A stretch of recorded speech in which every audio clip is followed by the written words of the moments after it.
Hold on a second. There we go. Okay, we are live. Hello, I'm Sammy P. I'm the Game Master for Empire and Shadow, the Compact, and Daylight Savings. It's a hell of a thing.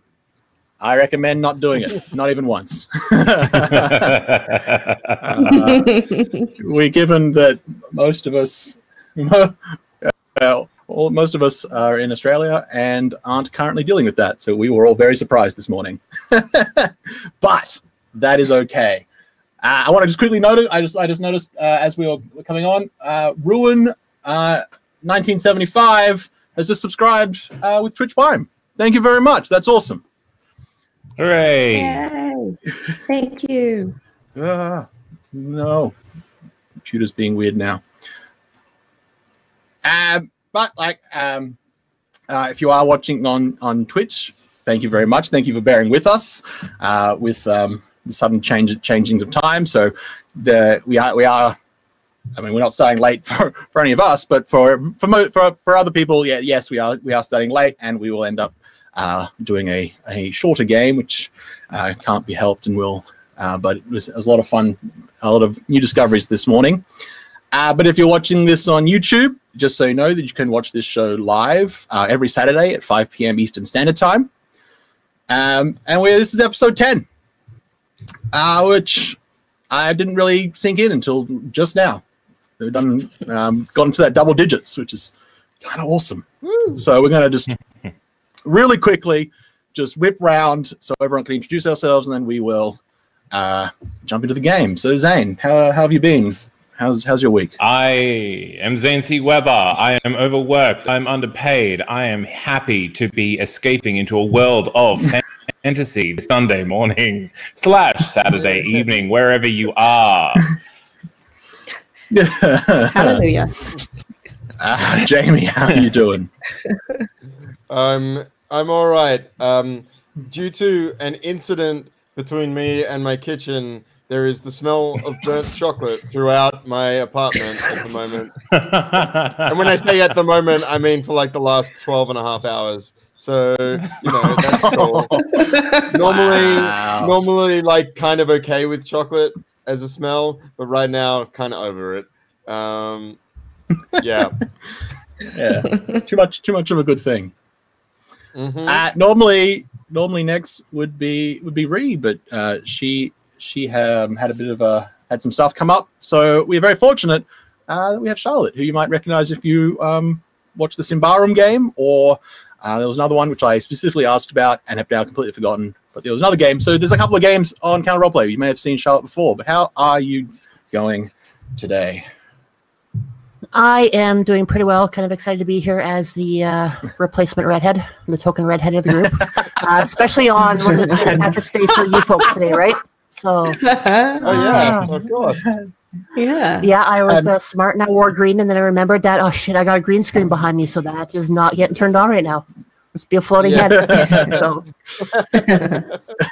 no, but yeah, when you asked me to do this, I've been looking forward to it since then, so it should be good. Awesome. Yay. And Chantal, how have you been? I'm running on fumes. Yeah. But I'm still running, and that's important. Yeah. That's what we that's the bar we set. Mm-hmm. Just need to be vaguely awake and vaguely here, and that's all. That's all we can ask. I've done both of those things. Yes, success. We've already peaked. It's only going to go downhill from here. Don't say it. Don't say it. No. All right. Speaking of things that aren't going downhill, let's talk about our sponsors. We have Fantasy Grounds, which is our virtual tabletop of choice. All of the roles you're going to be seeing are using Fantasy Grounds, and you can try for free at fantasygrounds.com. Who says I can't do a tangent? You can also get all of your miniatures from Wayland Games. You can go to waylandgames.co.uk. You can get yourself a huge range of D&D, Warhammer, and 40k miniatures for 20% off.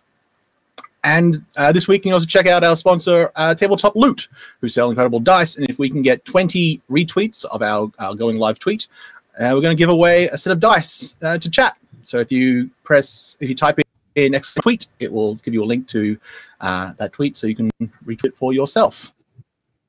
if you type in ! sponsor, and you can get all the relevant details and links for those sponsors I just mentioned. Also, I'd like to remind everyone that you can interact in today's game, like you can interact with all of Encounter Roleplay's game, by donating. You can donate to give the players critical fails or critical successes, wild magic surges, or even maybe a pet. You can go ! donate to do that. And as always, if anything happens that you think is particularly worthy, please clip it on Twitch. You can use it for highlight reels or for Twitter. But without further ado, let's jump into the game. Now, if we cast our minds back to episode 2, you can remember that you were helping a group called the New Dawn, escorting refugees to their a more permanent home, resettling them into various towns and cities in the area, and sort of getting them out of the sort of shanty towns that sprung up over the last 10 years. And it was being led, as I said, by the New Dawn, who's a group within the cult of the New God. And you helped by a candle, candles being people who aren't full agents but are still used by the compact, by the name of Lottie. And at the end of that, Lottie went back to the Holy Kingdom to try and follow essentially the paper trail to work out who was redirecting families to this, what you discovered to be the corrupt town of Dewhurst. Since then, Lottie has been sending in reports and so forth, but has recently announced that she's fairly certain she knows who was responsible, who was the one actually coordinating this, and she just needs to do a final push to actually get that information. And so the compact has taken advantage of the fact that there is being what's known as a consistory being held in the Holy Kingdom. Consistory is any time the cardinals all meet so that they can advise the matriarch. They're meeting because there's been a bit of an outcry within the cult of the New God, given their more recent enthusiasm of the Inquisition, also known as the Swords of Astrid. There's been a lot of reports, a lot of disturbing reports that that they're going a bit sort of, there's a lot of overreach, that they're being a bit trigger happy in the way of discovering the corruption in Dewhurst. And the New Dawn, who are relatively militant in their outlook, but are much more in from all their work, more in a defensive sense. They've led this cry from various factions that the church needs to refocus on rebuilding, not purging, as it were. And this has led to the matriarch deciding that they're going to have a full conference to actually determine which way this will go. And given that there's now going to be a lot of activity, the compact thought this would be an excellent opportunity to send a team in. So you've been able to enter the Holy Kingdom as the retinue of Major Simmons, who is the deputy commander of the compact, who is going to be there as a military representative. And while she is hobnobbing, you are going to try and get more information about what's going on. And so you have gone, the three of you and Lottie are now moving away from the more sort of formal, hobnobbing, as I mentioned, and trying to infiltrate.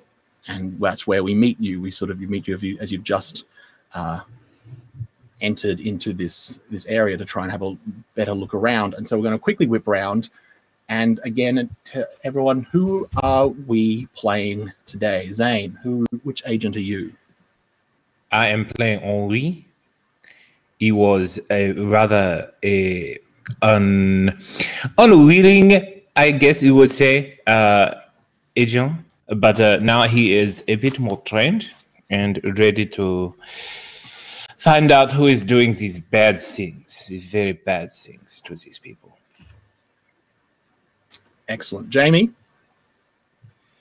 This is the first time we see this character as a PC, but people will remember when Henri and a couple of other agents went down to help the salamanders, that there was a rather grumpy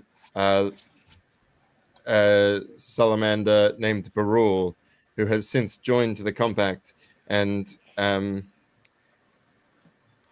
yeah, he has joined Henri for this mission. He looks like he's got this like perfectly crimson, unblemished skin, but he looks kind of like a lizard person in terms of his face, and these like smooth, polished black horns coming out the back of his head. I should point out, he doesn't. He's got a very humanoid face. He's not, oh, is it humanoid face? Generally, the salamanders look very humanoid. Like it's probably more tiefling from Dungeons and Dragons. They do have a sort of a slightly demonic edge. Normally, they would also have but not only do they have the horns, they'd have like bony spurs across their like arms and legs. But Barul does not have that. The lizard part is that there is an occasional mutation among salamanders where they're born with a lizard tail, well, like a snake tail, instead of legs. Which is the ones you encountered had been mutated into that form. Those are known as fire tails, but Barul is not one of them. So instead he has like these black horns coming at the back, and they've clearly been carefully looked after and polished. His eyes are just like pitch black, but you can see them sort of like sparkling with an inner radiance. And he'd be wearing something like politically appropriate. He's got some robes on that are appropriate to their service.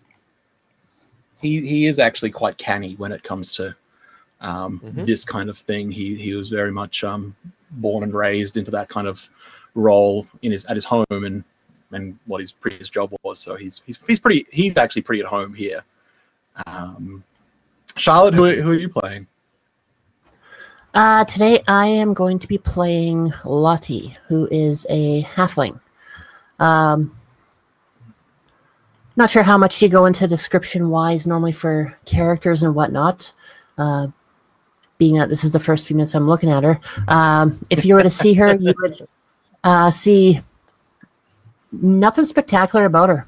She is tall by halfling standards. She could pass for a short human, probably pass for a child a few times trying to get certain things accomplished. Wouldn't put it past her. We'll leave it quick and short for this one. Yeah. We'll see where this goes. If you like, because she does have the ability to basically use kind of like an illusion around herself to disguise herself. She could look more like a church official at the moment, and not actually at all like herself. Right. That would make sense if you choose. So she can I think freely, that'd be a good idea. Change her appearance in that way. And Chantel, who are you playing?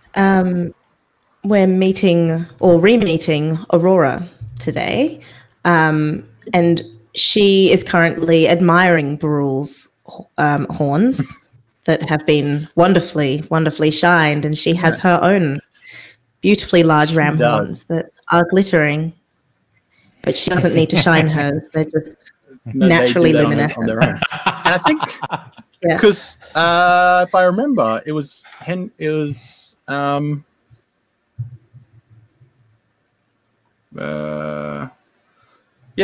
and Aurora were both there when Barul was recruited. Yes, that's right. The other being Jackaroo. So the two of you probably are most familiar with Barul already. You've had plenty of time to get to know this guy. Before we continue, I actually want Zane. Can you make a perception roll with a boon? I can do that.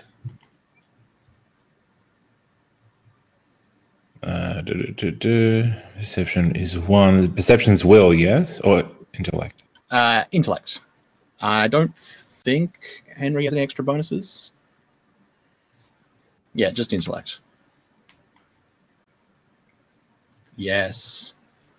Mm-hmm. So Henry, you will have.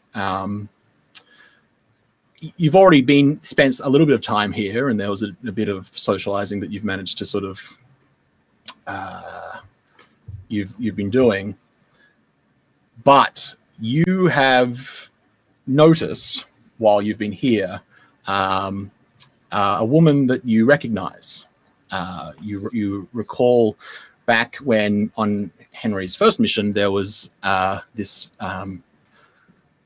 quite striking dark-haired woman who had definitely kept an eye on your group, but you never actually interacted with, and you later found out was an assassin sent to kill the person you were there to talk to as well. And so she's no longer dark-haired. She's got more of a sort of an auburn look at the moment, but you definitely, for Henry, it's very that memory of seeing her in that framed in that window, crossbow in hand, is quite stark, and you immediately recognize that it's her. So you have definitely seen her. I was going to say skulking, but she certainly doesn't skulk. So seen her swanning around is probably a better term. I, of course, will share this information with the group. Now you're currently. Sorry, you go. No. I just want to know how they feel. I should whether I am free to approach this woman. Do as you think best, Agent Henri.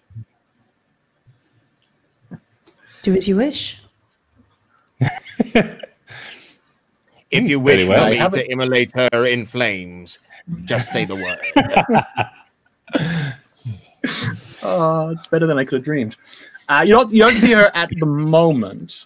You've seen her at the so you've moved into a sort of like a and like you're not like sneaky around or anything. Like you currently just look like you're being escorted around by a church official, and you all know how to move with that "I belong here" stance. That means people don't generally interact with you, but you are moving further around. There's sort of more the behind the scenes areas of this church. And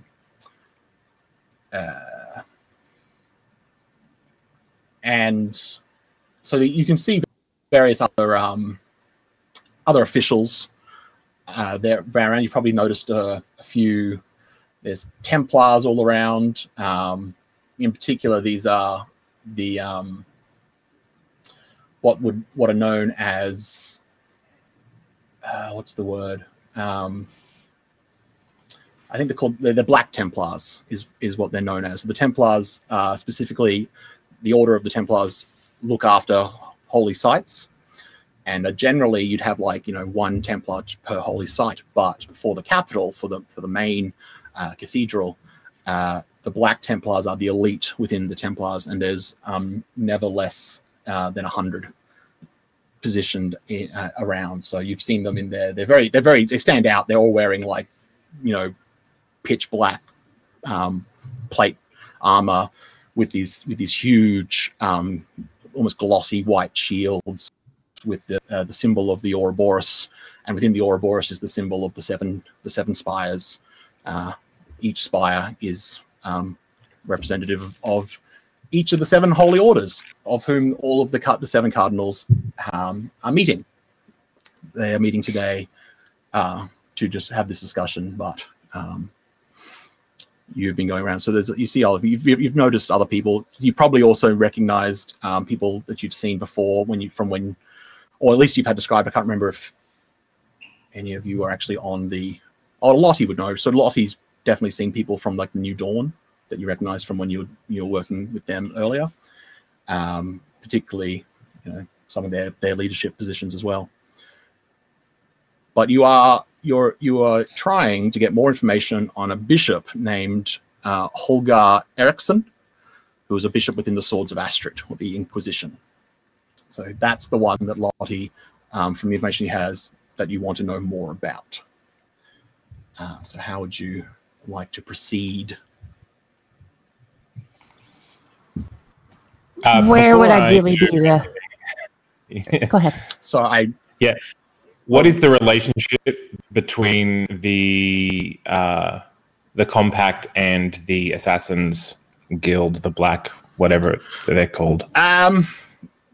Generally to avoid each other. Okay. The Black Hand is like centuries ago was a secret order of assassins, but in more recent times, very open about what they do and who they are. They actually, there's a bit of background on the eastern edge of the empire. There were 9 cities that decided to declare independence long before the Orc Uprising. And they're now known as the Confederacy of 9 Cities because they banded together for sort of mutual protection. And one of those cities is the city of Azul, also known as the City of Death, because it is actually openly run by the assassins of the Black Hand. So the leader of Azul is also the mistress of the Black Hand.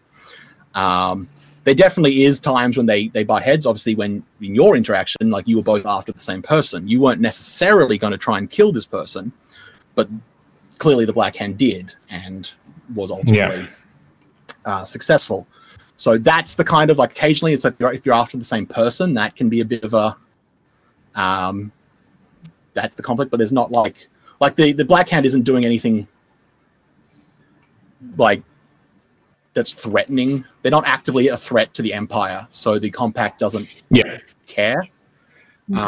If for some reason like the Black Hand was like, no, we're going to solely work against the Empire, then the Compact would have an issue. But the Black Hand isn't that silly. So okay, dangerous relationship. I look at it. Yeah, there's a degree of like professional respect as well. Like, and we want to find out more about the bishop because of the potential connection to the refugees situation. It looks like it because from what Lottie has discovered, the paper trail leading to because what happened if we sort of flash back to there's like everyone was designated was told like you are going to go to this town or this city. This is where you're being relocated, and you're going to be this is where your new home will be, and when you got to just before you got to the province you were going to go into. Basically, a messenger arrived and said, "Oh, there's been a mix-up. A couple of people are supposed to go to this other place, Dewhurst," and then that turned out to be a regular occurrence. Like people sort of like, it's like, it's really weird that Dewhurst is usually there's always a mix-up with Dewhurst. It's kind of weird, and so Lottie's been like spending like these past months just meticulously going through the paper trail, and it has led to Bishop Erickson. So potentially he is.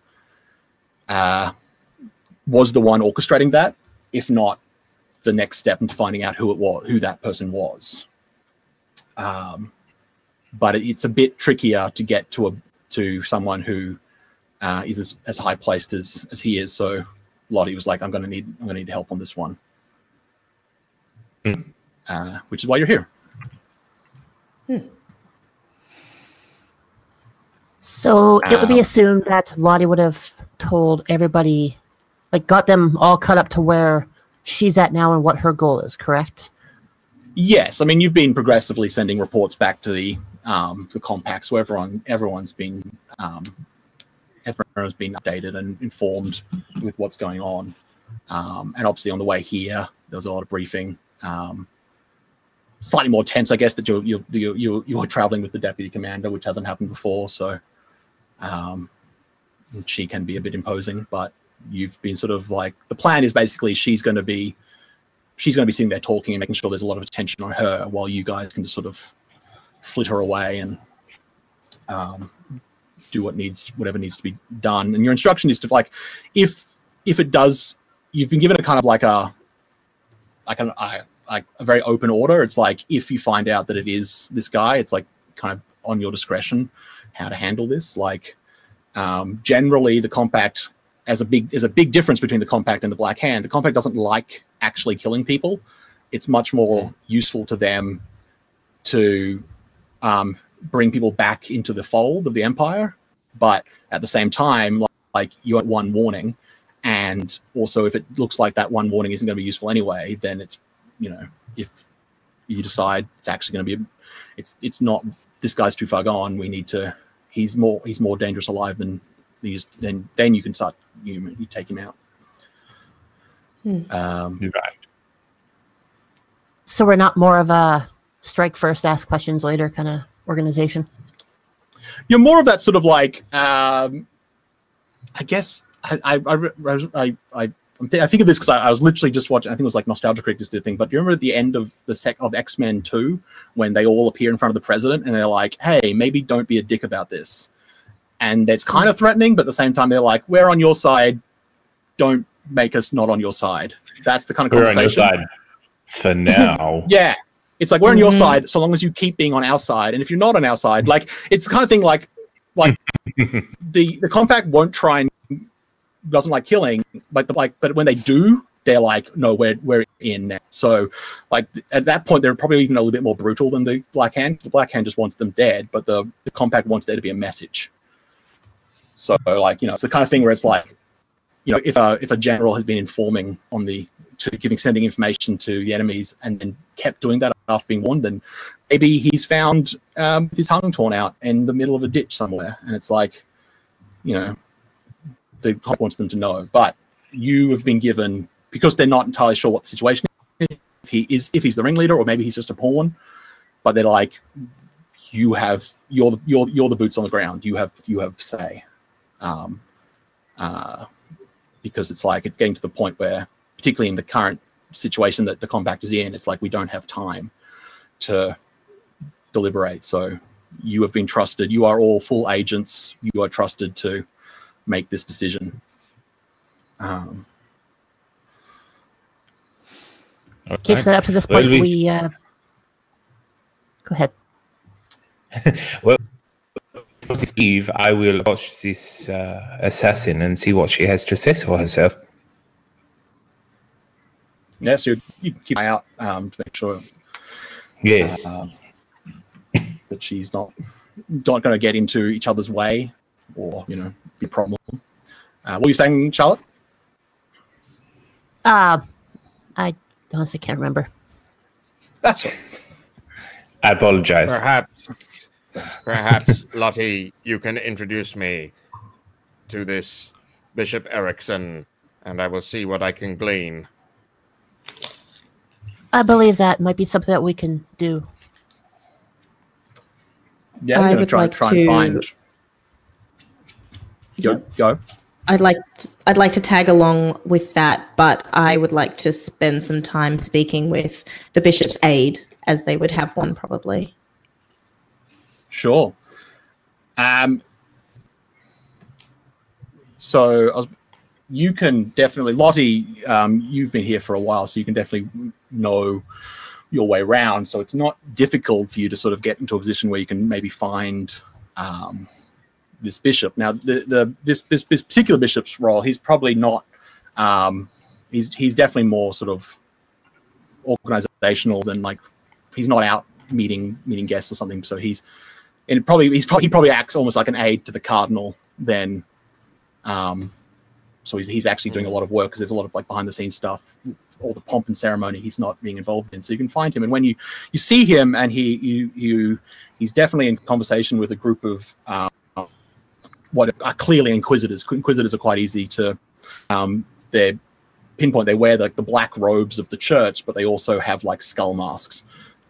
Everything about them is designed to be intimidating and off-putting because, well, that's what their job is. Their job is to intimidate people until they confess. So he's, as a bishop within the order of the Swords of Astrid, which are the Inquisitors, he's clearly talking to them. But you can sort of, if you wait a moment, you can try and catch him as he's between tasks. Chantel, make a perception roll. Which I think Aurora gets his int plus a bunch of stuff. Yeah. So I think that's a 14 more than a 12. But yeah, you definitely see someone. There's a bunch of people around. They're not there's a whole lot. It's very busy. Everyone's moving around. There's guards. There's couriers running around, but you are able to sort of give it, a practiced eye, and you can spot the one who's standing off the side, who is probably the bishop's aide, who is sort of just waiting for instruction and is doing that thing where they're not in the way, but they're in a position where they can immediately be there should they be required. So those are easy to find. How would you, who is approaching whom first? We can start with us. Yes. And then jump to the others. Sorry, I didn't hear that. So, Lottie, what's your cover story here? Lottie, tell me. So, essentially, I would be looking at just blending in as a minor church official, taking care of the little tasks that needed, which would allow me to get around the church as best as possible, have dealings with as many people as I could, get to know them, have them get to know me a little bit, and then it should aid in our infiltration. So kind of like one of those positions which is like you're not high. Sorry, yeah, you go with that. Do you have Lottie, do you have a name that you're using for cover? Let us go with a generic name for the setting. Because that is one part of the book that I did not get to, is actual like character creation, because it wasn't necessary. Yeah, that's all right. Yeah. We've got any ideas? We've got sort of everything. Where is the human? Human names. Let's go. Ella is the first one I noticed. That works. Yeah, I'm going by the name of Ella while we're here under mission. Okay, cool. Now I'm imagining, and correct me if I'm wrong. The sort of like that, that person with any kind of organization where you're not highly ranked, you're actually probably very low on the totem pole, but because of your job, you get to sort of move around. You get like a lot of access. You're moving around everywhere. So you might not have the highest rank, but you get everywhere because there's jobs that need doing, and you're that person. So it's no one is surprised. Yeah, they'll necessarily know who I am. You've been here for a while. Yeah. They'll see you. Exactly who I am, but they'll see me around. Yeah, it's like, oh yeah, that person. I know that person. They're here all the time, and they're supposed to be here. Why would I worry about it? Yeah. All right. Yeah. Well, so at this point, sorry, go. No, you go. I was just going to say, as soon as the bishop is done talking to those inquisitors, I'm going to do that classic social networking thing you do, where you just sort of like walk up near someone as if you're going to start a conversation with them. Have you met my friend? Have you met my demon-looking friend?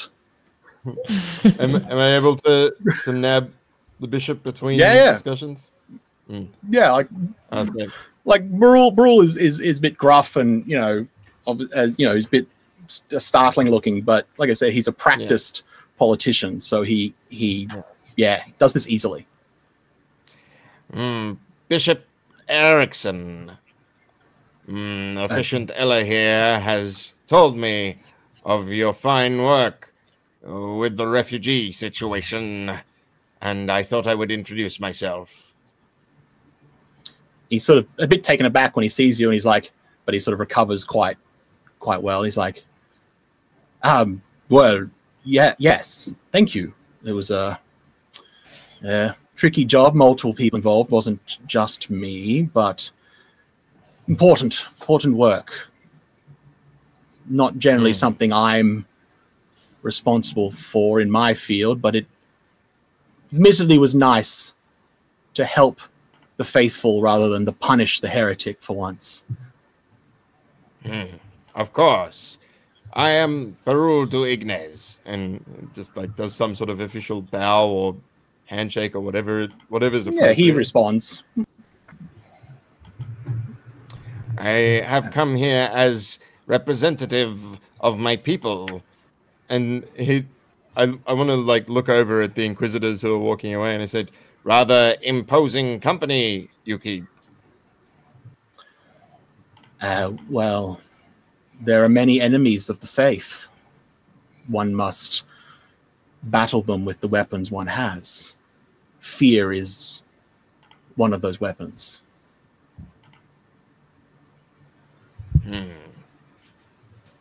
Our people Tries have very known hard much not to fear. do. He tries very hard not to jump into a Monty Python skit. Okay. He realizes time is an issue, and he does not do that.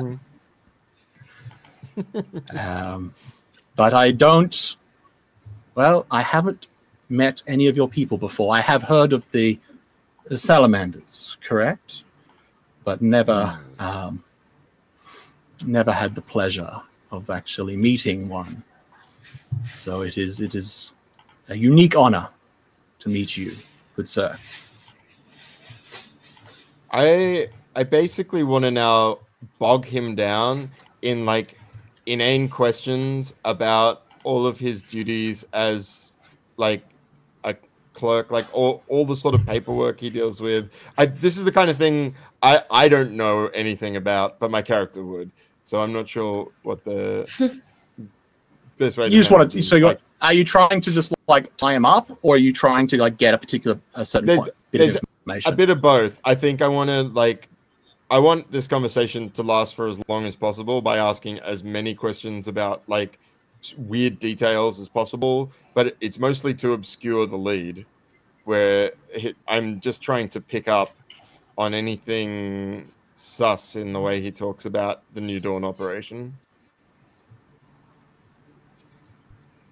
Yeah. And while he's doing that, while he's blustering with them, I would interrupt him a little bit, say, "Oh, hold on. Our bishop here is an important fellow. He has a lot of important work to do. So let's try and keep this a little bit more on task for what we discussed earlier on. And I'm sure if you give him a moment, the bishop will answer all the important questions that you have for him. But give him a bit of a break." Make a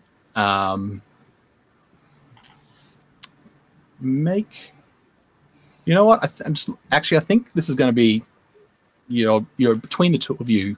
This is pretty much. There's not a lot of ways that you're going to fail. So,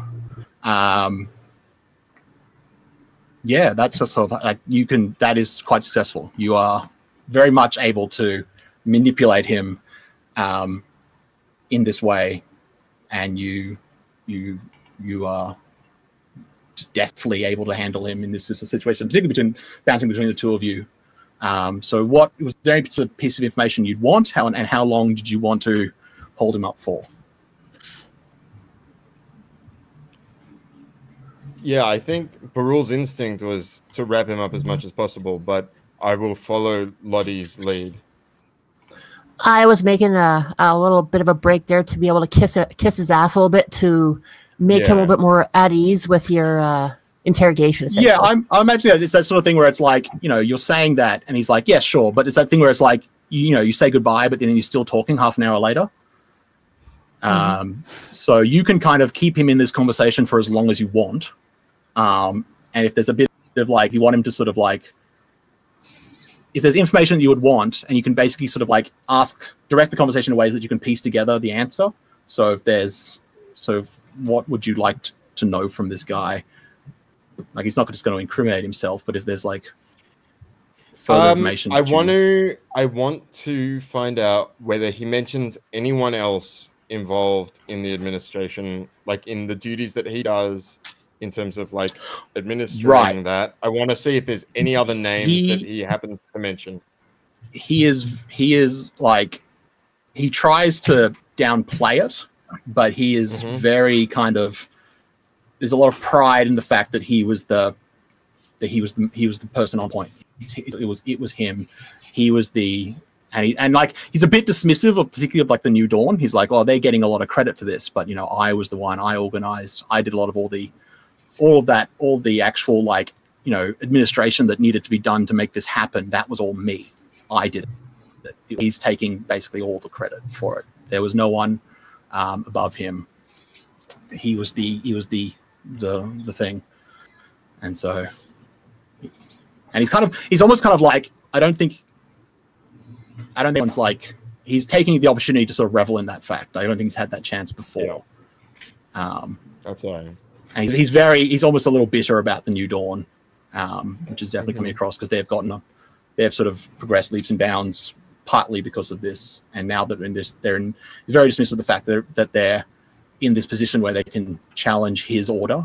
And he's like, we're a sacred order. They're just some sect. Like what, who are they kind of thing. But the whole thing's done in that polite sort of like passive aggressive tone. But yeah, it's very easy to pick up on. I guess the last piece of information I kind of want to glean is whether it sounds like he's still meddling with this, or whether this might be too much, but you tell me whether like I can work out whether he's still fucking with refugees and whether he has like since Dewhurst was exercised.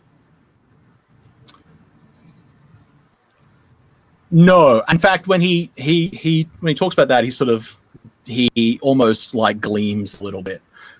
He's like, well, no, after that, after that, terrible business, I've been much more organizing, doing what my sacred order was meant to do, and we have been purging enemies. Like he's actually incredibly happy that and he seems like because of Dewhurst, that was the impetus they needed to get the Swords of Astrid to become much more active again, and he is very happy that that's what his job is now. All right, cool. Is there anything other information you want from this, Lottie? No, I think that kind of covers everything. We'll probably end off saying a little bit more praise to him just to keep him puffed up a little bit, to make him feel a little bit more important than what he really is in the grand scheme of things. It's like you did a wonderful job there. Yeah. It's always a pleasure to be dealing with you, and have yourself a good day. And he's very like Thank polite you so but much dismissive when he's talking to Lottie. Bishop.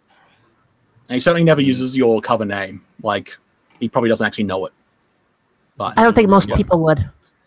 No, but he definitely recognizes. You appear to be dressed. Dressed in the appropriate way. So he knows what you are, and he. But yeah, so as the conversation is like wrapping up, I want to do that like classic horror thing. Oh, one more thing, Bishop. Yes. Perhaps later I might introduce you to some friends of mine. I think perhaps over some wine or some such. I'm sure that can be arranged if you want to talk to my aide. And he sort of directs to the person that Sean Aurora had pinpointed before. It's like, I am quite busy at the moment, but there might be some time in my schedule. Wonderful. I shall seek to arrange it. And like gives a deep bow or something like that.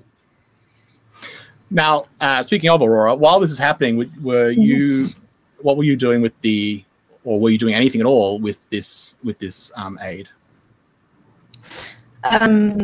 Quick question beforehand. Is there a vow of chastity?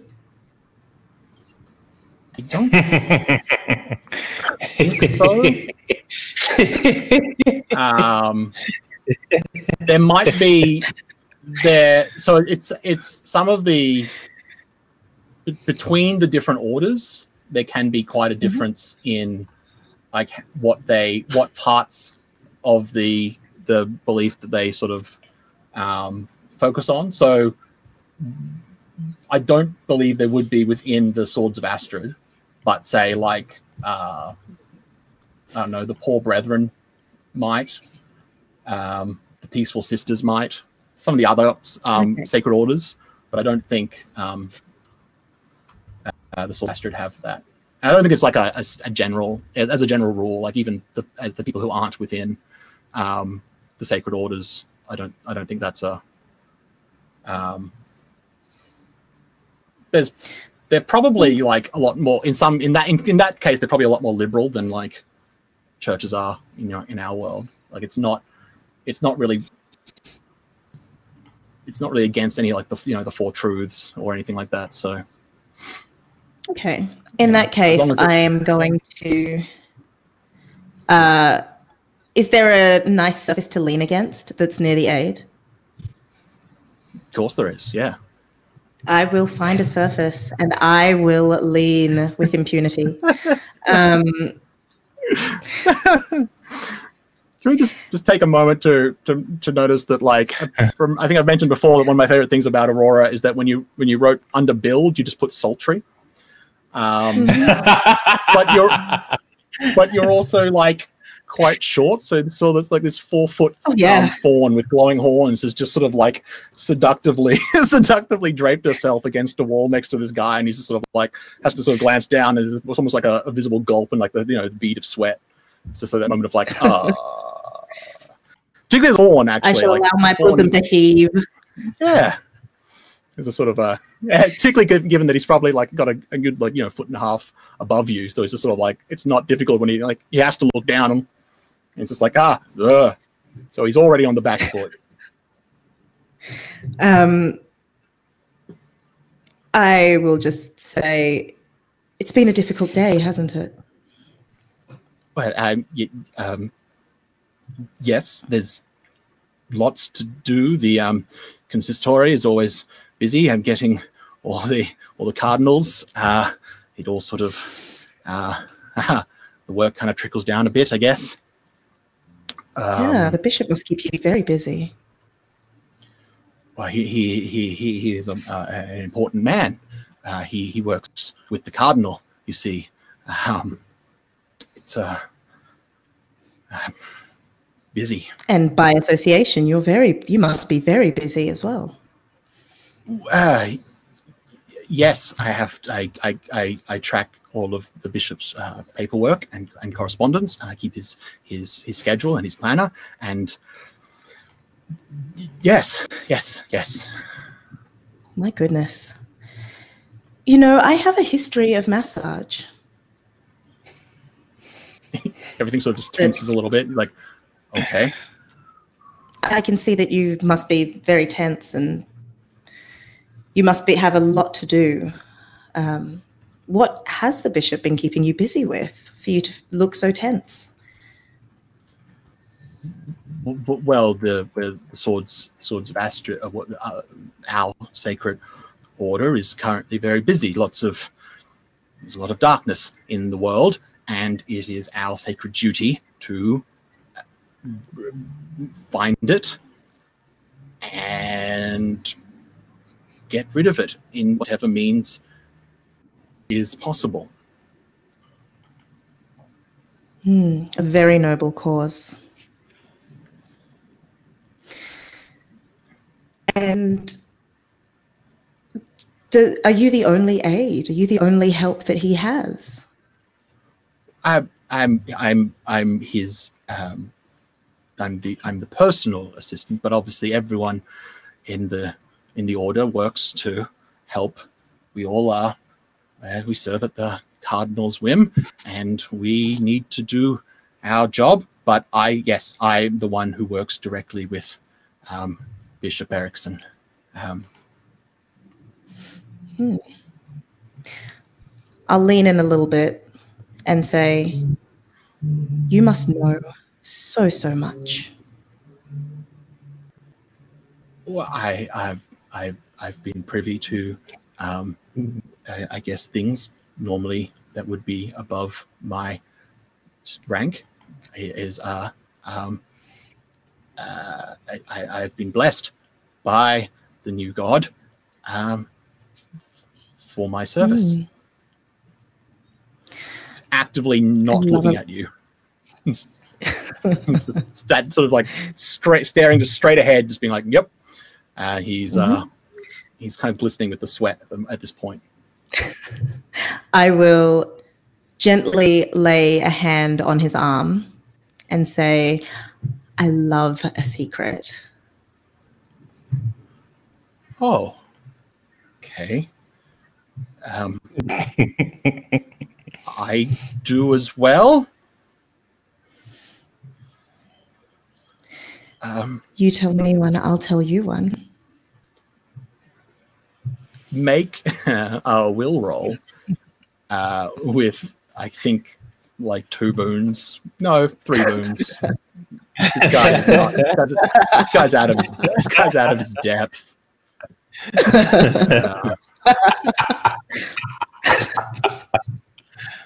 Yeah. And he at this point, like he has been sort of just like, staring, just as I said, like straight ahead. At this point, he does more of a sort of like a glance around, and he sort of, and he has to like, lean in a bit to sort of talk to you a bit quieter. And he's like, well, you didn't hear this from me, but Bishop Erickson is very well connected, and he is very savvy, I think, in his dealings. I believe he is in a position that he will become even more acclaimed and than he is, and deservedly so, of course. And he kind of glances at Bishop at this, but he has definitely done so much work for our sacred order, much more than he is given credit for. But he has said, and I've overheard him saying that his time is drawing near, that he will get what is owed to him, which is, I guess, exciting. Yes. Wow. And that must be exciting for you as well. Oh, well, I as I said, I sometimes handle his correspondence, and some of it is certainly very intriguing. And what has the correspondence said most recently? He gets a lot of people sending him thanks for his work, and he's actually, as I said, he's getting more credit lately. But there's people, even from outside of the church, it seems, have noticed his work. So he is. Oh, really? They are grateful for him, and of course, they should. He's doing good work. It's marvelous.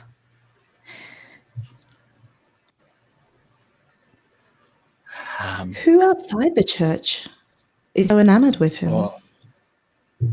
I don't. I haven't seen.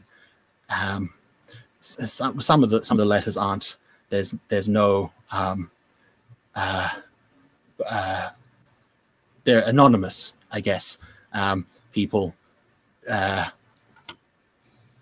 Our work is not appreciated for obvious reasons. It is by necessity very grim and lonely, but it's good to see the bishop getting recognition. Well, I said that already. Especially for all that business with the refugees. Perhaps some of the letters are coming from them. Oh, well, yes, there was definitely some that they mentioned that it was good that his work had revealed just how corrupt and deep that corruption ran around the empire, and it enabled him to do our work. I guess it's what the bishop says anyway. And Dewhurst, that's been particularly successful, it seems. Well, I guess I understand that it's not, the town isn't well, it's not there anymore, of course, couldn't let something that. I was told that the Inquisitors were able to clear it out. So that was good, I guess.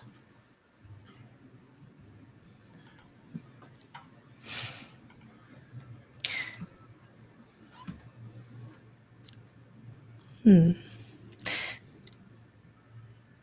you want to know my secret? Yes.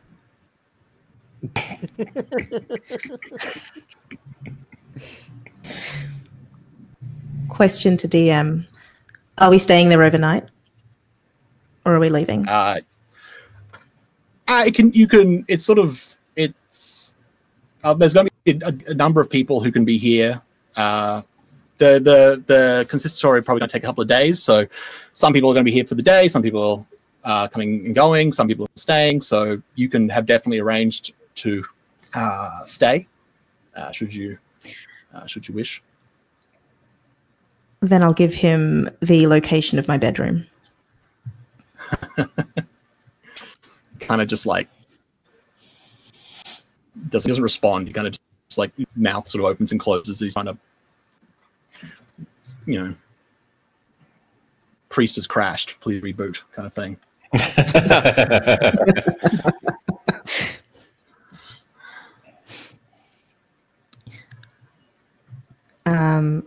Whilst priest is rebooting, I will leave.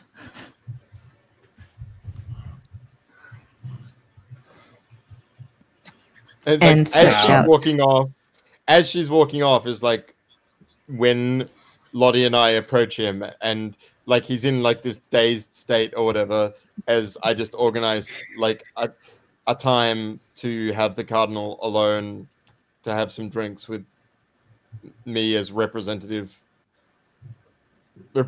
Yeah. and friends is basically what. Yeah. I just want to catch him while he's off kilter. Yeah, he's like, and you managed to sort of, you actually managed to convince him to get to arrange a time for like the next day. It's a sort of like he actually goes to a lot. Given that in his current state, you're able to like get a amazingly optimal time. Like it's just like he actively like moves other people away and reschedules things so you can have this time. Yes. Job done. Henry, make a perception roll with a boon. I will.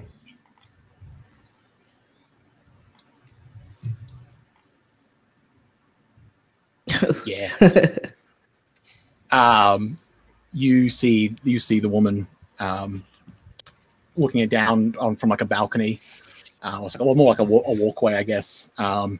And she's sort of like it's like leaning over and sort of watching this thing with a bit of like a sort of a wry smile. And when you sort of notice her, you make eye contact, and she just grins and gives you a wink, and then sort of walks away. I would like to follow her if possible. Yeah, you can try. Make a what are you?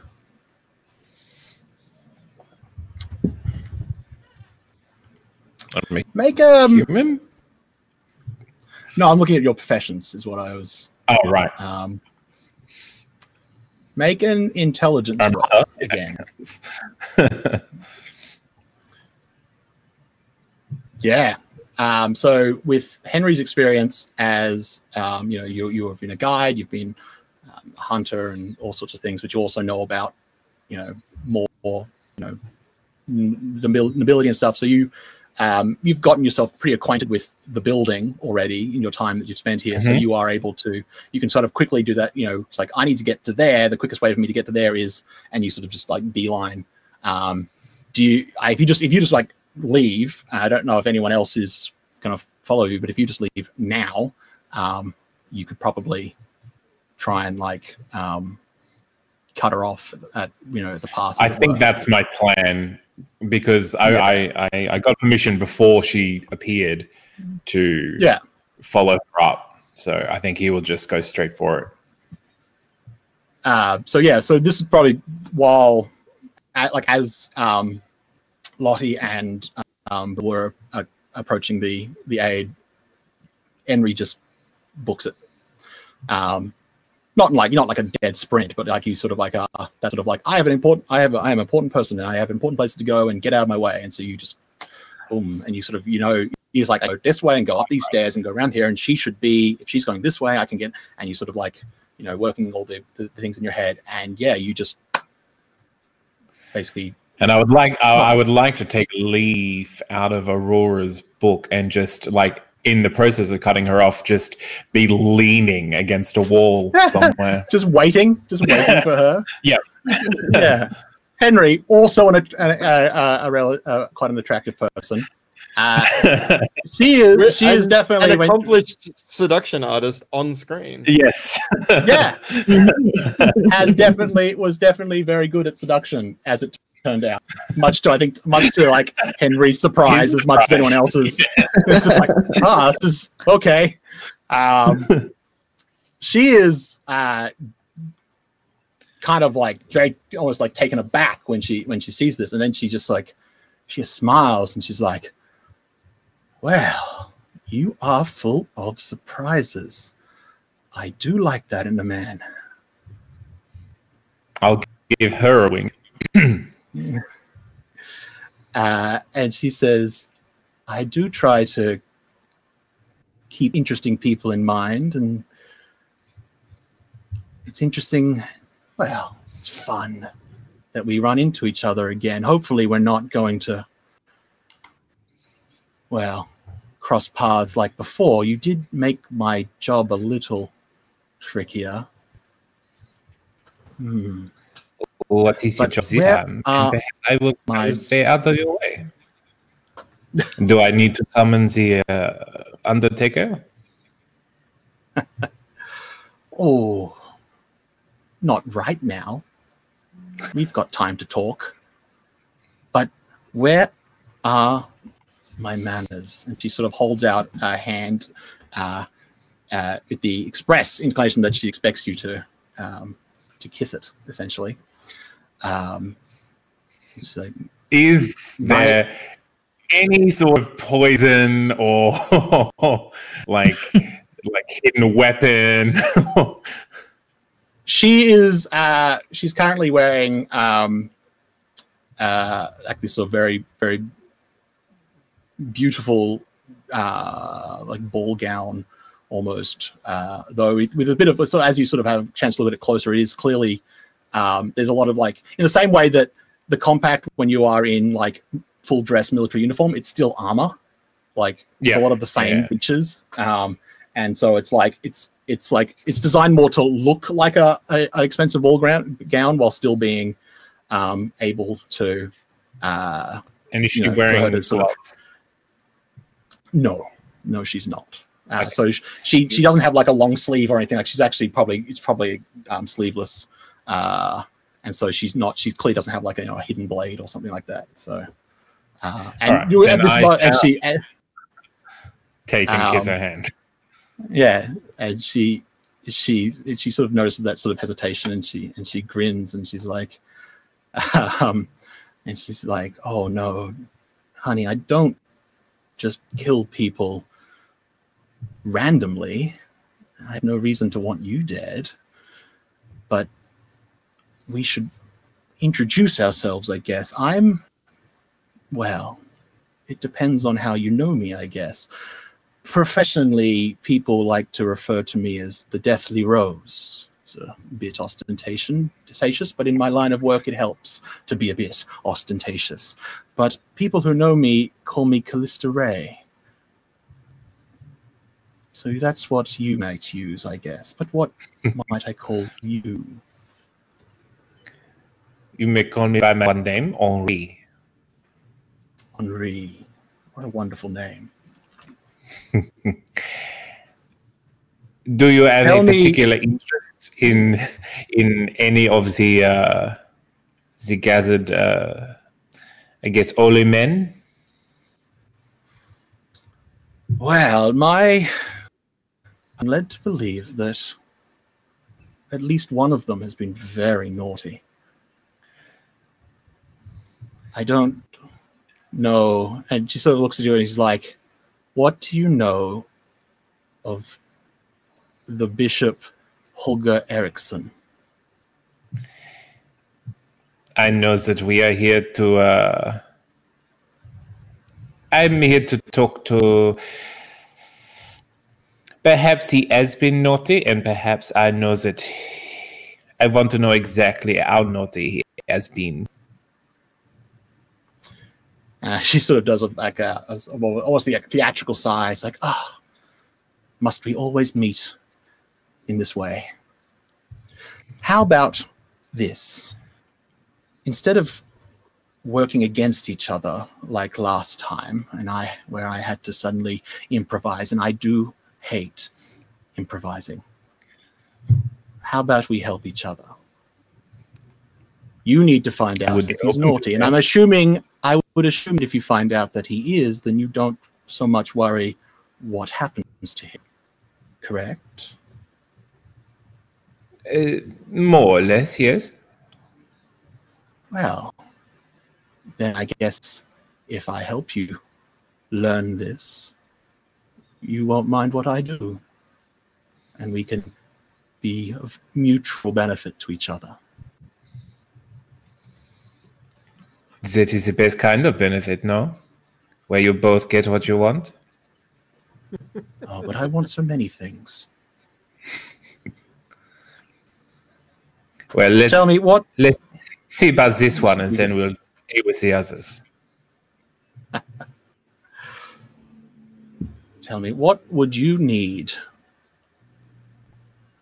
to know about our friend the bishop? His connection, or lack thereof, with the town of Dewhurst. Well, how about we go into the archives, the upper level archives. Surely the orders of a bishop will appear there and we can find out. Or I guess we could look into his room and see if there's any personal correspondence. That's always fun. I'm going to... So we're on a balcony, or are we like hidden in a hallway somewhere? You've sort of more like you're on the next level up, but it's sort of you're inside like the building. Like there was a balcony in the area you were in, sort of like a sort of central, kind of like a meeting hall kind of thing, or like a thoroughfare area, and there was like a walkway above it for the other level. Henri is hesitant to go off by himself, but I think he probably would in this situation. So, lead the way, Callista Ray. All right. What would the rest of you like to do?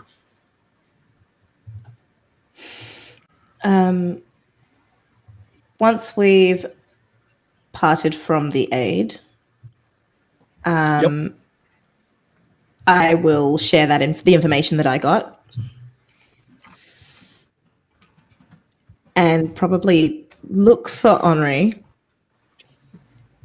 Would we have seen him run away? Probably. You definitely. Yeah.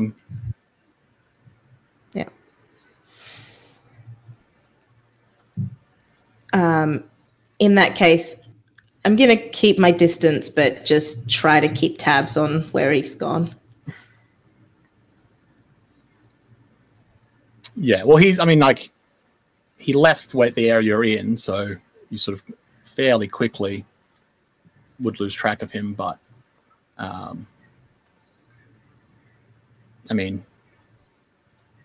you can try and go look for him, I guess.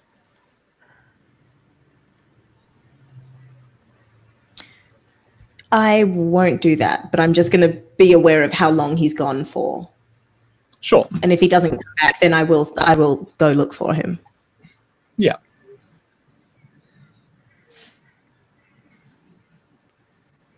And Lottie and Barul.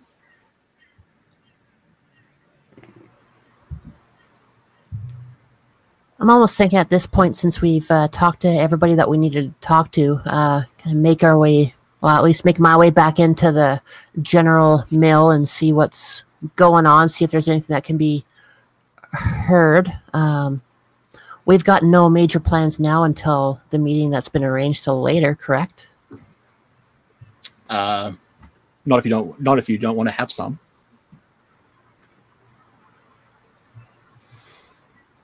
You can sort of. Well, I mean, the two of us need to find a wall to lean on, obviously. Yeah, apparently there's that. That's the secret sauce. It's leaning on walls. That's what does it. Yeah. Be my wall, and I will lean on you. Yeah. I think Lottie and Barul have the same idea, which is to go and just mix amongst the priests. And I mean, Barul sort of has his own reason for, raising the profile of his people as well amongst the church. And so the main, like, there's a bunch of things that's going to be discussed at the consistory, but the main one being, should the church continue focusing on this, on what the Inquisition is doing, or should the church refocus and be more in an active sense, start rebuilding? Do either of you have an opinion on that, and do you try and I guess sway anyone? What is the compact's opinion on this issue? Like, how the compact, you're not. It wasn't really what you were here to do, but in general, the compact was getting a bit concerned about the Inquisition's overreach, because obviously, if you start killing, start damaging anything that damages the Empire is of concern to the compact, because your main objective at all times is to hold the Empire together. And so if the church is just killing everyone, then that's obviously not going to do that. And you'd be worried that people might leave, some provinces might be the tipping point. And so you're probably more in favor of the rebuilding as a group. But at the same time, it's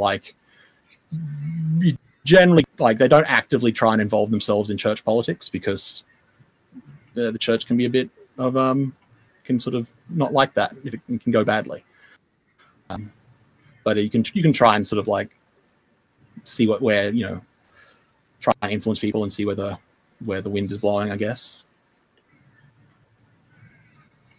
I think Barul is, I mean, in this particular case, their interests probably align. I can't imagine Barul being very pro-Inquisition. So I think you just spend some time pushing the same agenda that the compact would want. Yeah. So I'm trying to give a positive view of salamanders while you're here. Do it very subtly, and I think that's it. He talks about the need for acceptance as as our lands are transitioning into a new period, and we'll need to learn how to work with others, and rather than create more enemies, all that kind of stuff. There's definitely been some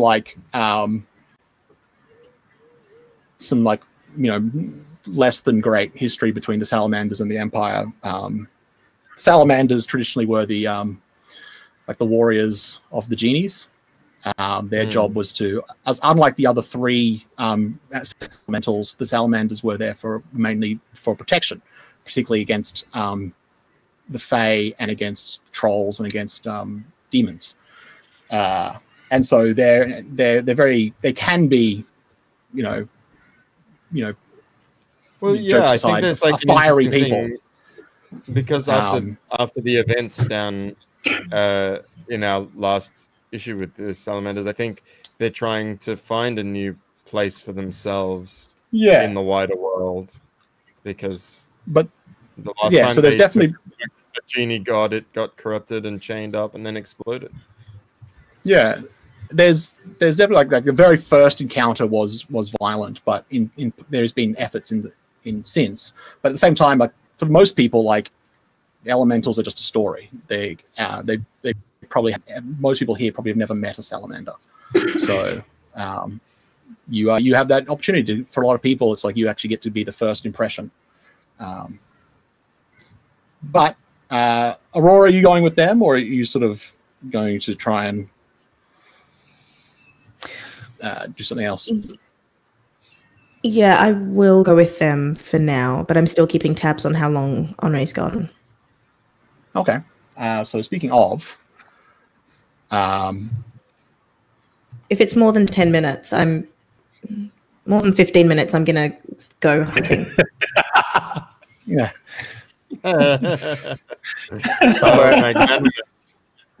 somewhere Henry has the urge to be like, no, 30 minutes, it's fine. Don't worry about it. Maybe an hour.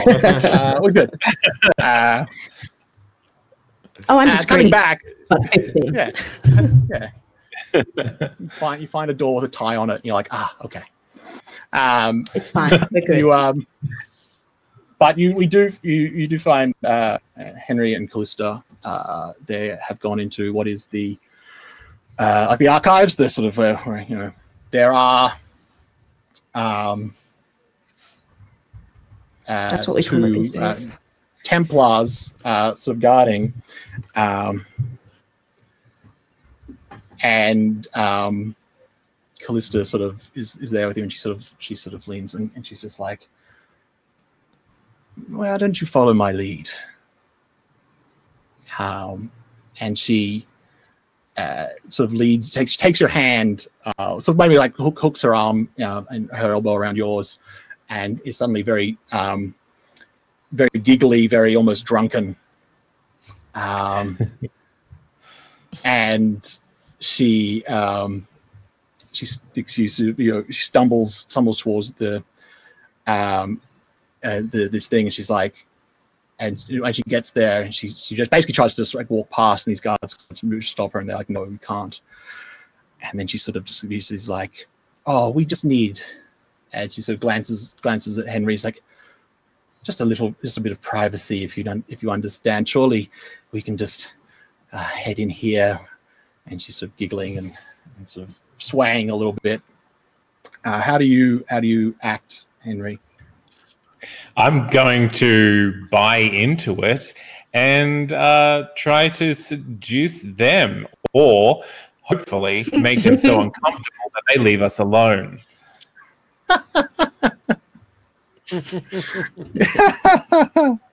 Make a,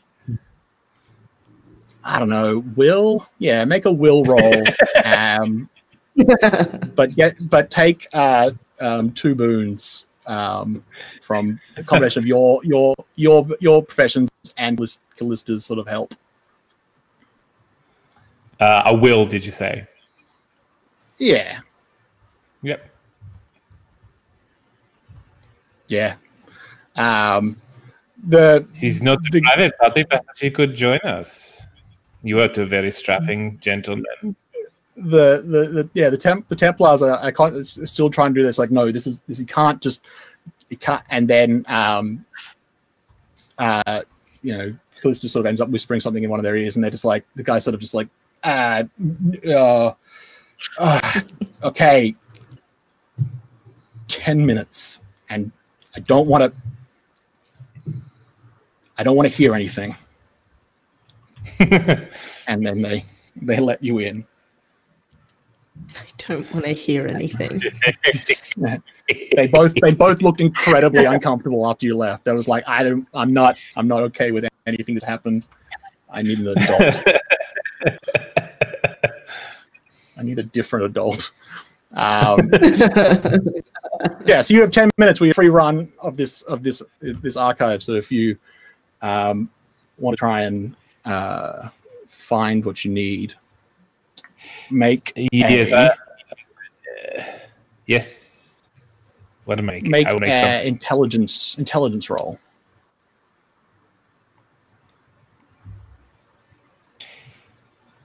He's just... Yeah, so it takes, it's not like, you don't find this immediately, but between the two of you, you are kind of quite quick. And it definitely seems like Callista knows where to look. Like, she doesn't know exactly what, but she definitely knows the area within. It's like, this is where, this is the date we need. This is the time. This is like, she's got a rough idea of like how they file essentially. And so she can kind of beeline this, like, okay, this is the space we need to look into. And you start looking, and you definitely find, you find that all of the instructions to move, you have like, you find the paperwork that shows that all of the last minute changes directing people to Dewhurst were done personally by Bishop Erickson. That answers that question. But you also then find a note. It's a note written by Bishop Erickson to someone, but it's not actually. It's actually doesn't list who it's for. So, which is not what it should do. But it's clear that he's basically talking about how he has a plan that will help bring the Swords of Astrid into prominence, and that he's putting things into motion that will force the hand of the church to take a more active stance with the swords, with the Inquisition. Now, if I am cognating this correctly, we want that the Swords of Astrid killing people. We don't want people dead. We want them part of the Empire, and so this is net bad for the Compact. Yeah, what it's suggesting is that somehow this bishop knew what was going on in Dewhurst, and instead of doing anything about it, he basically like fed into it. Right. And he so that when with the seemingly with the interest of when it is eventually revealed, it will be a much bigger deal. It'll be this. It's very shocking and the need with the aim of creating a knee-jerk reaction of we need to send inquisitors everywhere. We need to go. And he so somebody told him we need to find out who told him. It doesn't. It seems like he was getting outside help. Like it seems like it's definitely being presented as it was his initiative, and he's being very coy about it. Like you're bringing in some of your own knowledge of like what happened in hindsight. What happened at Dewhurst. So but in these messages that are like the more official ones, he's definitely being very coy about what exactly he's doing. But he's like he seems to have been talking about like outside help and and so it's not clear in the official documentation of who that was, but it's very clear that he was very aware of what he was doing. I feel I should go and share this with my compatriots. Callista says, now, does this seem to be enough? Is this what you were looking for? It is almost enough, Callista. It is almost enough to tip us over the edge. But alas, there is a skerrick of information we still need. Give us time, and I will talk to my compatriots and see whether we can root out this last skerrick. And then I come back to you. She does a sort of like a mock sort of side. She's like, well, all right. I'll be watching, and I'll make contact again later. And then you both leave. Most obliged. Yes. Winking at the guards as we leave. Yeah. they both look very... Yeah, they're just like I don't just know. let's not talk about this. I'm not okay with what just happened.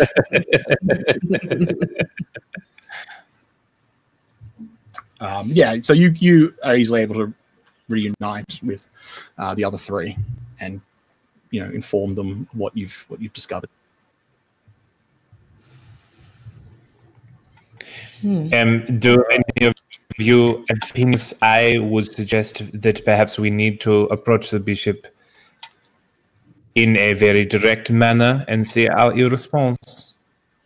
Indeed, I have set us a meeting for the morning. Is that soon enough, Ella?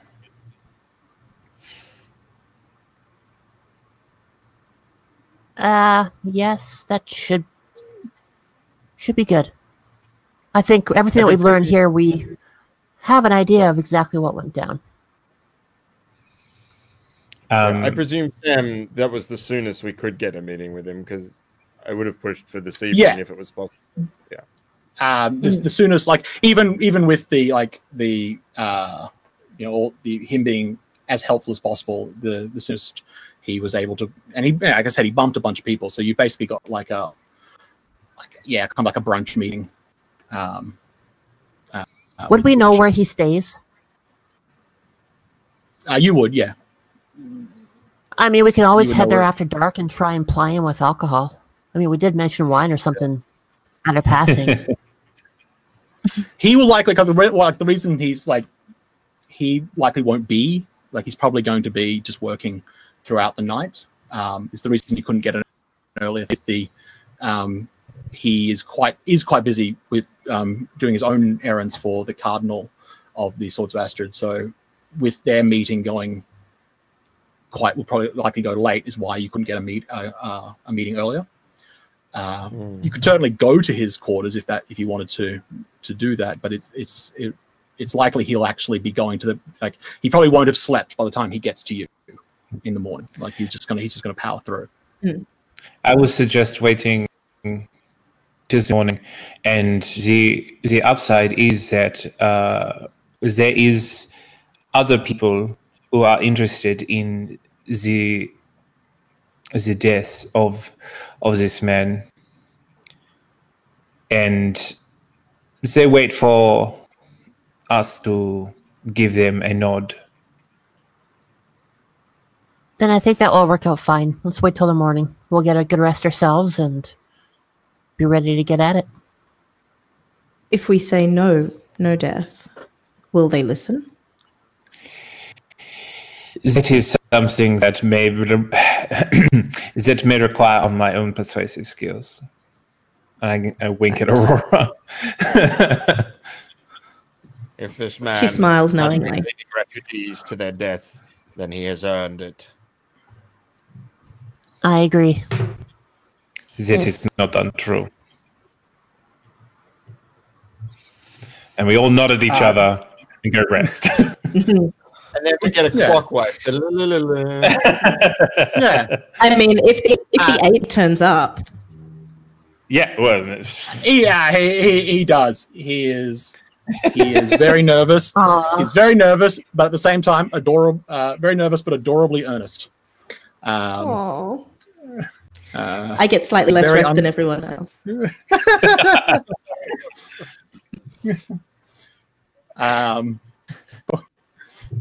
Your horns glow slightly. But you still wake up feeling refreshed.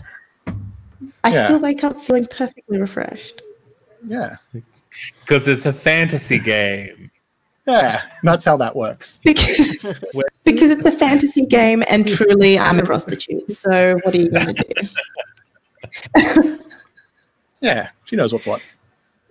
If there's nothing else you wanted to do, we can just cut to you waiting in some sort of side room, some sort of like a sunroom or something. Tea and whatnot has been set out. Preferably somewhere with not many windows. But yeah. Okay. I mean, you have access to the aid. You can kind of get it. I take your pick. To be fairly private in case. It's what so would you like? you've basically got intense interrogation techniques. Yeah, so you basically got like a private sort of like, it might even be his like private meeting room. So you aren't likely to be disturbed. And we cut to that, and as the bishop walks through and he sort of sees him, he's like, yes, Sir Ignes, I believe. It is good to see you again. And these must be your friends. Ignes is my tutor's name. You may call me Barul. Certainly. Barul, yes. Please, we have tea. And I just like gesture for him to sit down. He sits, he picks up a cup, and he there's a bit of like almost you think of like he's probably on his feet this entire time, so sitting down he's like kind of relieved. He's like, oh, thank God, this is actually amazing. As he's like getting settled in, I'm sort of like distractedly saying, how much do we want to give the game away here, guys? Because I'm about to go pretty hard at him. You okay with that? Yes. Go for it. So, like, as he's sitting down, I want to say, these are Agents Henry, Aurora, and Lottie. And then I want to shoot the teacup out of his hand with a beam of fire. Oh, okay. Going hard. Yes. Wow. Yeah.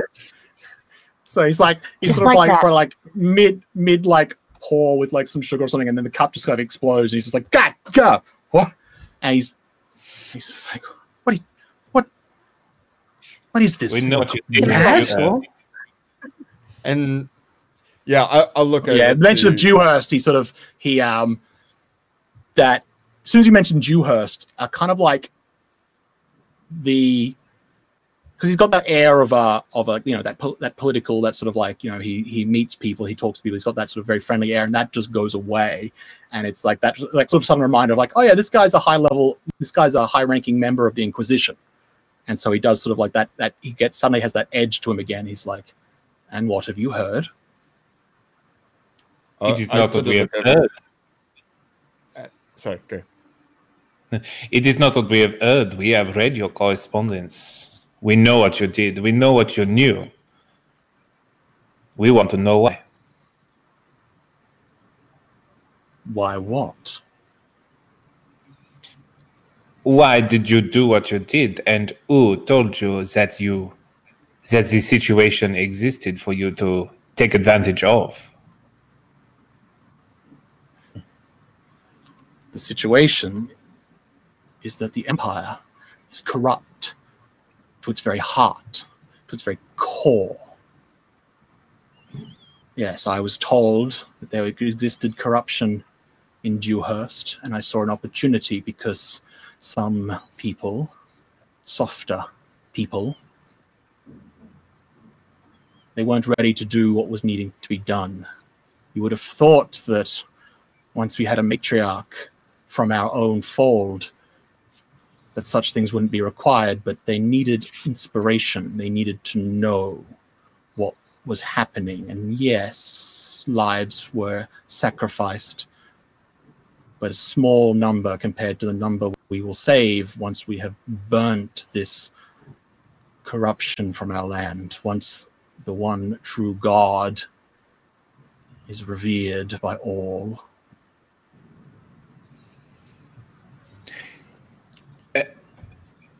Who told you specifically? I would like to know that. That is really the only thing I want to know. You're obviously a man of faith. So faith is obviously your motivation. There are people who have interests in seeing the one true God put in his proper place of prominence. They came to me with this information. They showed me what I could do if I was willing to take steps necessary, and I have never been afraid to do what is necessary. 2 people, 3 people, is it... I really just want specifics here. Very poetic, but... are you trying to just, like, are you being persuasive? Are you trying to be intimidating? How are you trying to get this information? Honestly, persuasive. Like, I'm like, I see, I understand that your faith becomes everything, and I'm after just the people, the other people. You're fine. Who are the other people? That's where our problem lies. Make a will roll.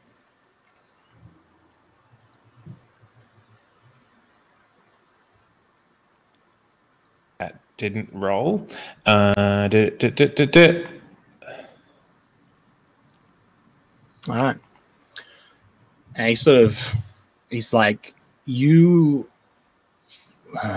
are an old group, once much maligned, but I have seen that their ideas ring true, and that their exile has been unjust. So I was more than happy to help bring them back, these knights of the one true God. Back from where? From their exile, of course. From their wrongful exclusion from the new God's light. And do they have a name other than these knights of the new God?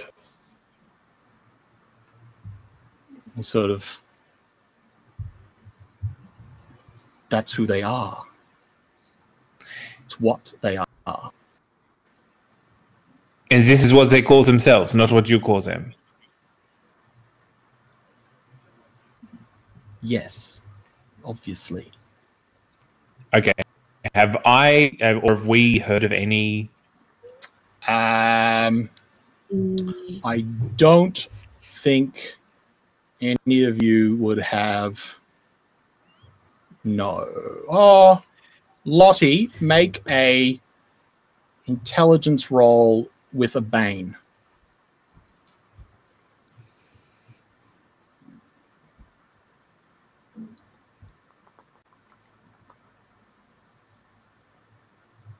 No. You do have this vague sense that, like, it does sound familiar, particularly from when you were doing more active sort of work in like universities and in actual sort of scholarly areas, but it's not something you can actually bring to mind any relevant details. Yeah, at this point, I'm gonna Henri's kind of at the end his initiative, and he's going to look to Lottie to get a nod or an idea of how to proceed. I look to the bishop and say, you talk about numbers, you talk about people as if they're numbers, and the numbers that you sacrifice to get to where we are now. In my eyes, what is one more sacrifice to the cause? And then I nod at Henri to make his move. He says that it's like, they will just simply be reborn, and if we are true to our cause, they will be reborn into a more pure world. What I did was a blessing to these people, and I don't regret it for a moment. As an offside, in this world, is rebirth a thing, like reincarnation, or is this zealotry at its best? Reincarnation and souls, in particular, are a real and tangible thing. So your soul is a tangible thing that is a known quantity, and basically when you die, the soul is sent to the underworld, or if you have corruption, sent to hell, where it is basically returned to a baseline state, and then the soul is reborn into another body. How that soul works is in different. It's like elves. Like, for example, their soul is bound to their body, so they don't go through this process. But that means they also don't die. Age. Barul, as an elemental, actually doesn't have a soul in this sense. As a physical thing within him, it's just that what is in a human or a dwarf or a halfling, it's just not there for Barul. So when Barul dies, that's it. He's gone. He doesn't. There's nothing that will come back. But yeah, my body does explode though. You are basically where I think it was described to you as in like where you have a soul, Barul has an elemental fire that will be released into the world upon his death. And particularly the cult in you God, one of the four truths of the cult is that when you die, your body goes to the underworld and then is returned, and it is of utmost important that process is not interrupted. Anything that would interrupt that's an abomination. Okay. I'm going to cast a spell, Sam. I'm so ready for this. I'm going to cast the spell question. And so I ask the target a question and make an intellect attack roll against its will. On a success, the target must answer me truthfully and to the best of its knowledge. Now, I'm not sure. Henri on his character sheet has a fortune point. Is that still current, or is that just a hangover? I bet that's current. You would have. I can't remember when the character got it. Okay. So yeah, if you fail the roll, you can make it. Then I shall do that, and I shall ask him the question: what was the name of your contact in these nights of the new god? So an intellect roll, and I will definitely. I think that he will pass that. No, he will not. No, yeah. So you fuse a fortune point, and he. Yeah. So yeah, he initially he goes to just like he just says he basically starts being like, I have told you enough, and I will not. And he sort of stops, and he's trying to fight it, and he's just like, Nathaniel Hibben. That fucking guy. I knew it. Nathaniel fucking Hibben. Fuck him. Fuck that guy. Henri's going to just kind of look to Barul and just give him a wink. All right, I unleash a fiery blast in the direction of this bishop. Yeah, just across the tea table. You just emulate him. I'll use sorcerer's strain as well, so that it's more explosive. you pour everything into this, and for sense of time, and for the fact that he knows what's happening. He knows, and he's like, as he said, he's not sorry for what he did, but he realized that he's not he's an inquisitor. He knows what's coming next, and he doesn't actually put up a fight. He's just like, Sam, the spell says flames rush out of your hand. Can we flavor this so that Barul is just breathing fire on him? We certainly can. You can just that's totally breathe out gouts of fire, and you just it's just by the time when you finish, there's basically there's nothing but ash, left of the bishop, and you are free to just sort of leave. For reference, there's then an explosion of force. Where his body was as well.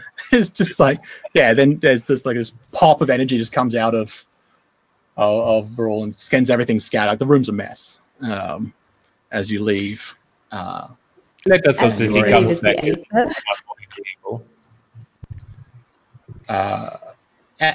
You are able to sort of, as you leave, at some point, Henry, you feel something. You suddenly realize that you're now suddenly carrying something, and you sort of look down, and there's a note in your hand, and it says, it basically just says, not as subtle as I'd like, but I guess it was effective. And then there's a lipstick kiss on the note as well. Was the aide standing outside the room? No, like you'd arranged to be like you had privacy. There was no one out there, so no one. Like I said, like you've sort of done this and you've left. People will eventually work it out. Like they'll come back and be like, "Oh, there's ash where there should be a bishop," but you were able to sort of do it and then just leave. Can I leave a note for the aide? Yeah, sure. It will just say, "Sorry, darling." He's probably still in the room, passed out. You just like leave the next on the nightstand, a little note for him. As you leave, you meet up with Major Simmons, who is just sort of says, "So I expect then that this has been successful. Good work. I think we've done good work." And she looks down at Lottie, and she just says, "Your time here, I guess, is at an end. We were, I'm sorry for the manipulation, but this has been a test of you as well. Should you wish, you can continue as a candle working on the outskirts, but if you would like, you could come back with us, become an agent. Choice is yours."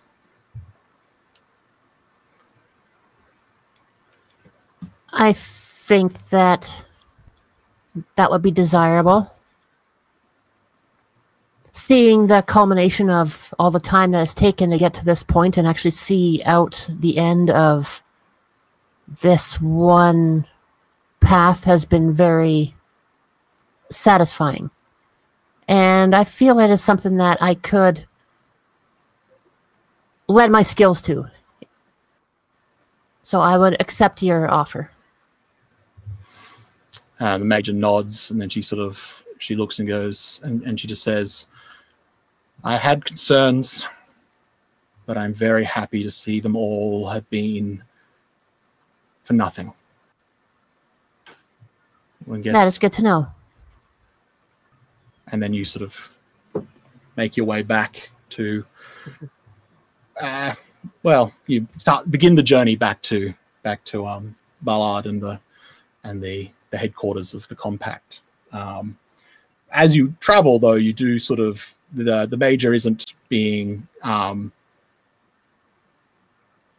isn't being very direct about it, but you've definitely picking up that there was more to this mission than you were told, and you're not entirely sure what that is. But it definitely was somehow related to Lottie, but you don't know any details about that.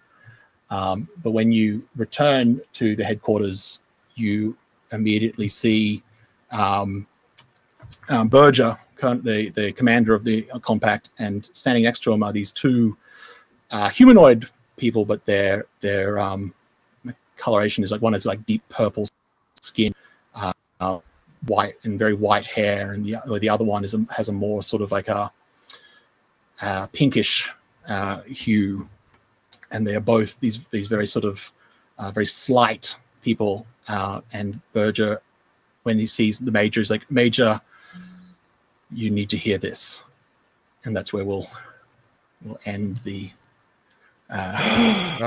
episode. Dun, dun, dun. Thank you very much for everyone for this slightly shorter than expected episode. Now that we know about the daylight savings, we'll be better able to handle that. So quickly, we're just going to whip around. Everyone, just let the people know who you are, how they can find you, what you're up to. Zane, lead us off. I am Zane C. Weber. I'm Zane C. Weber, as it is written on the screen, on all the social medias. And you can find everything that I do mostly on that'snotcanon.com, which is a podcast network that I own, run, and host several podcasts on. I've been on a few of them. It's great. And Jamie, what have you been up? What do you want to tell people about? I'm Jamie Collette. I'm a voice actor based in Sydney. You can find me at Muffin Manifesto on Twitter or on my website, jamie-collette.com. And that's about all. I love a good cliffhanger. Charlotte. Yeah, I'm Charlotte. You can find me on Twitter at Foxfire22. That's FOXFYRE22. I usually post about all sorts of geeky, nerdy tabletop role-playing things. I want to say thank you for having me on today. This was really fun. It's nice to be able to play with a different group. It's a bit of a different dynamic than what we normally have on Simbaroom. But yeah, if you ever need anyone ever again, let me know. But no, again, thank you. It was a blast. No, thank you very much for joining us. That was fantastic. Yes, Chantal. I'm Chantal Benjamin. You can find me at Chantal B on Twitter. I am a Sydney-based, normally actor, performer, thing. Yeah, I've had a good time. Fantastic. And I am Sammy P. You can find me at _real Sammy P. I'm a performer based in Australia. I also do videos on YouTube at Sammy P Productions, where I play role-playing games, but I turn off all the voices, so I have to do them myself, and I convince myself that I'm practicing my voice acting while I'm really just playing games. There should be a new episode up soon. If you want, please check that.